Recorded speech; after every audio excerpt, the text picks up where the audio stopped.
What if you woke up one day and your sister, friend, or daughter was nowhere to be found?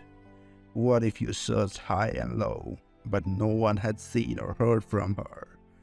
That's the nightmare that Julianne Gonzalez loved ones have been living for over a decade. Who was Julianne Gonzalez? What happened to her? And why hasn't she been found? These are the questions that have puzzled investigators and kept true crime enthusiasts up at night. Welcome to Mystery Resolved. In this video, we will take a closer look at the perplexing case of Julianne Gonzalez. From her last known whereabouts to the strange circumstances surrounding her disappearance, we'll explore every angle of this gripping mystery. But if you are new here, make sure to hit that subscribe button and bell icon for more such interesting true crime stories. We'll also examine the impact that Julianne's disappearance has had on her family and the community at large. What is it like to live with the uncertainty of not knowing what happens to someone you love? We'll hear from those who have been affected by Julianne's case firsthand. So join us in this journey as we delve into the enigma that is Julianne Gonzalez. Let's try to uncover the truth about what happened to her and bring closer to her loved ones. Are you ready? Let's start the video then. In 2010, Julianne Gonzalez, a hard-working 21-year-old living in Dripping Springs, Texas, was going through a divorce with her estranged husband, George De La Cruz. Despite her separation, they shared custody of their 2-year-old daughter, Lila, whom Julianne adored and devoted most of her time to while also balancing work as a pharmacy technician and pursuing her education. On March 26, 2010, George claimed that Julianne dropped off Lila at his home, and that was the last time he saw her. Julianne's aunt, Dora Soto, had expected her to reach out that day, but when she failed to respond to texts and calls, her family grew concerned. When they spoke to George, he claimed that Julianne had informed him that she was going away on a trip for a few days. But Julianne's mother, Sandra's sister, Samantha, and aunt all expressed doubt that she would have left without telling anyone, especially not her daughter, whom she cherished. Julianne was known for being a reliable and devoted mother who was in constant contact with her family. By 11 p.m. that same day, her loved ones knew that something was wrong, and they began to fear the worst. After Julianne's mother and aunt reported her missing to the Austin, Texas police, investigators were initially hesitant to suspect foul play, as there was no concrete evidence indicating that Julianne had not left voluntarily. As an adult, she had the right to come and go as she pleased.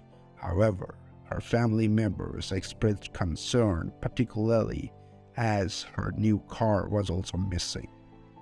The day after Julianne's disappearance, her family and her new boyfriend, Aaron, began receiving text messages from her.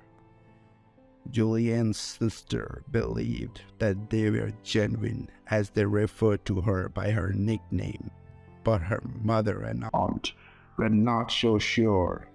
Aaron, in particular, received a message from Julianne saying that she was breaking up with him, which shocked her mother, who knew that Julianne was deeply in love with him.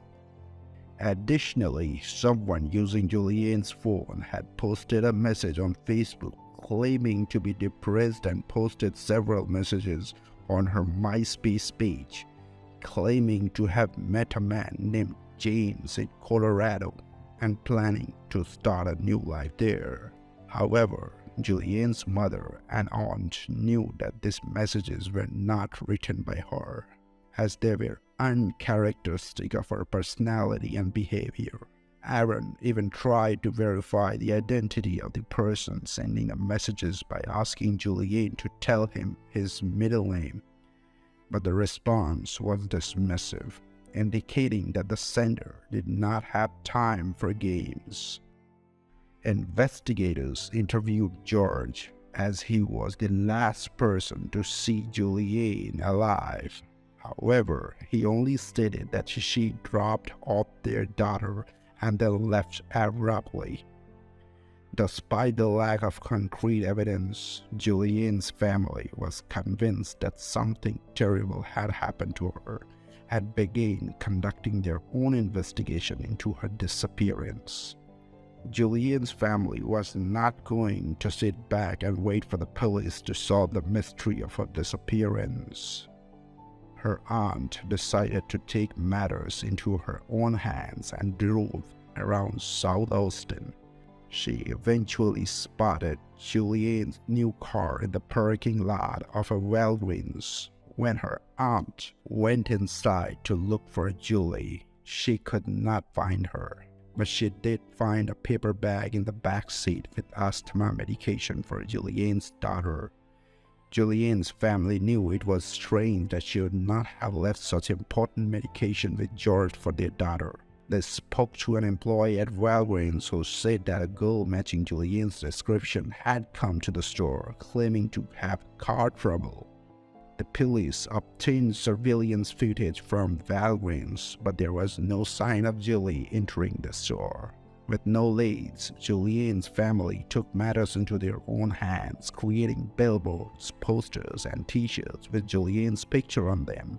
But as time passed, there was still no sign of Julianne. Then, George's mother, Victoria, made a frantic call to the police, telling them that she had found a large hole in the storage shed at home. Victoria claimed that she started to dig, but then got scared and decided to call the police. When the police arrived, they found Victoria covered in dirt and clearly shaken. The hole looked suspiciously like a grave, but George told them it was an electrical trench.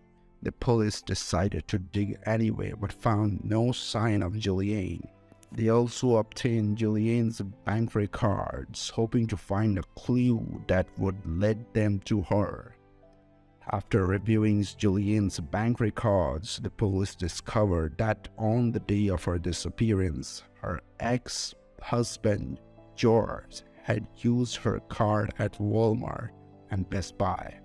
At Best Buy, George had purchased an Xbox points card, which was consistent with his obsession with video games.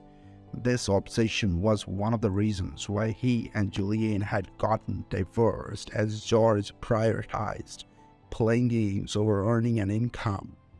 The police obtained permission from George's mother, Victoria, to search the house, but they found receipts from both stores. Surveillance footage from both stores showed George with his daughter. A wireless expert, Jim Cook, examined George's phone to track his movements on March 26, 2010. He compared them to Julie's phone and found that they moved together, which proved that George had possession of her phone. Additionally, George had accessed both his wife's MySpace pages from the same IP address.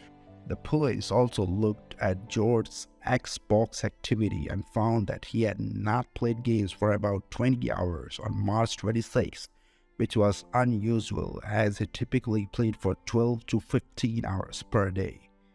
Based on this evidence, the police believed that George had done something to Julianne, but they lacked concrete evidence to prove that she was no longer alive. After 3 years of waiting for answers, Julianne's family had to share custody with George as the case went cold.